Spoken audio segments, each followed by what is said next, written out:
Hi, I'm Troy from Studio 33 Guitar Lessons. The video you're about to watch is an excerpt from our course called Essential Theory and Technique for Guitar. If you like this video, you can get the full course at our website, studio33guitarlessons.com. Also, make sure you click like and subscribe to our channel so you don't miss our next video. Thanks for watching. Now let's look at the proper technique for your left hand.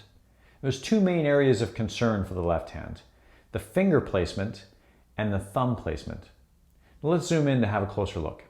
So for the left hand, we want to follow what's called the one finger per fret principle. The idea behind this is that each finger has its area of responsibility. So we have 4 fingers. They each take care of one fret. So we don't want the fingers to be grouped up like this. We want the fingers to be spread out so that one finger covers each fret like that. Now when we get into playing chords, that'll change a little bit because sometimes we'll have 3 fingers all on the same fret. But for these purposes right now, we're talking about individual note playing, scales and riffs and so on. So for now, we want to work on having your fingers spread out and having them one finger per fret. Now that might seem like a really big stretch for you. It may be difficult for you to get your pinky finger all the way up here. One of the key components here is where you place your thumb. And this is something that's often overlooked, especially for beginners. Your thumb, you want to have the back of the neck near the middle of the neck. And you want it to be straight up and down. You don't want the thumb to be laying down this way. You want it to be straight up and down, and you want it to be basically lined up with the middle finger. So in the same area as the middle finger on the opposite side. From the front of the guitar, you shouldn't really be able to see the thumb. So you can ask somebody else to have a look at your hand. If they can see your thumb up like this, that's not going to give you the best technique. The problem is when you're trying to spread out your fingers, the higher your thumb is on the neck, the harder it is to spread out. The other reason is for strength purposes. If you take your hand off the neck and have a look at it, if you try and play with your fingers on this part of your hand, it's hard to get a lot of pressure. And that's what it was like if you were holding your thumb down sideways like that on the guitar neck. You come off, you're basically pushing against this part of your hand. But if your thumb is straight up and down and lined up with the middle finger, then when you take your hand off, you can see where you're applying the pressure is actually against your thumb, and you can get a lot more pressure that way. So that's going to be important when you're pushing down on the strings. You want to be able to get enough strength in order to get a good sounding note. Now when you get into some other styles of playing like electric guitar, especially with blues guitar where you're doing a lot of bending and so on, then as you do these bends, then your thumb is going to sneak up there to the top and it's going to help you to get a little bit more strength to bend a string. But for the style of playing that we're talking about right now, the best practice is to have your thumb centered on the neck, straight up and down. We start this way. Later on, as you develop in your technique and your style, you may change that slightly to accommodate different techniques that you do.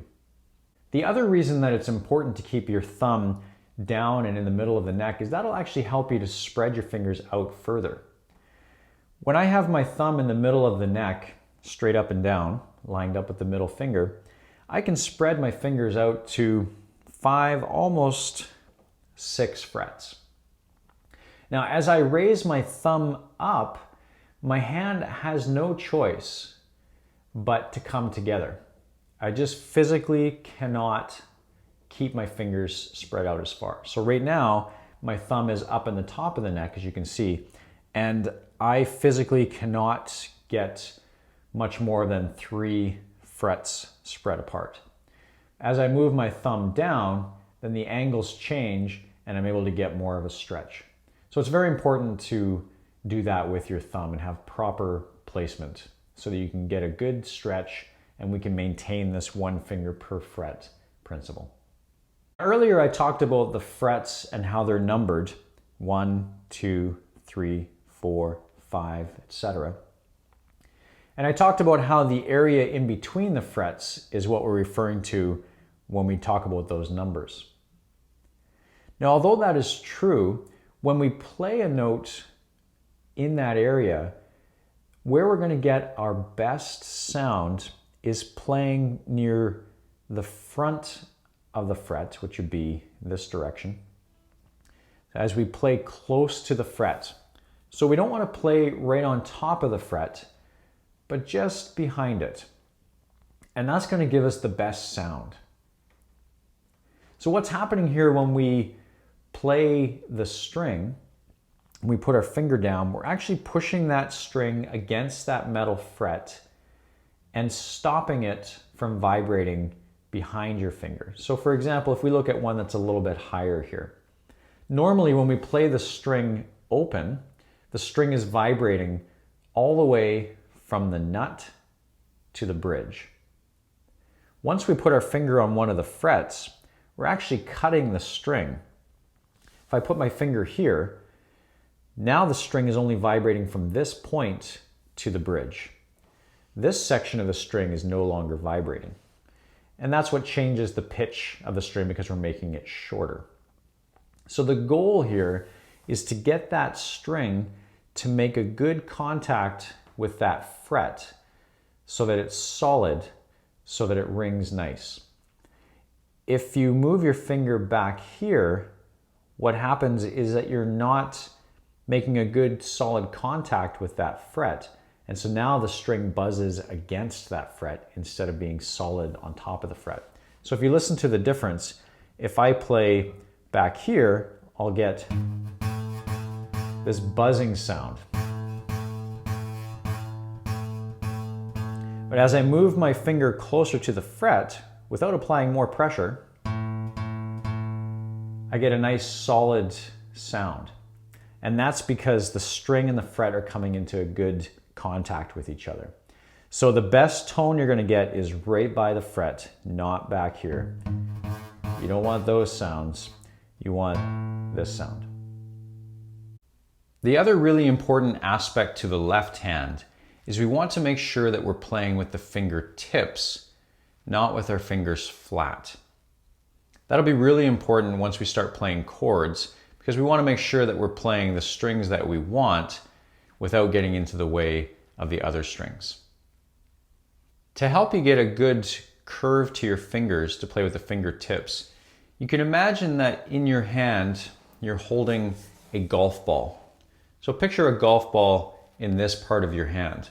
And as you put your hand up onto the guitar neck, that golf ball stays there.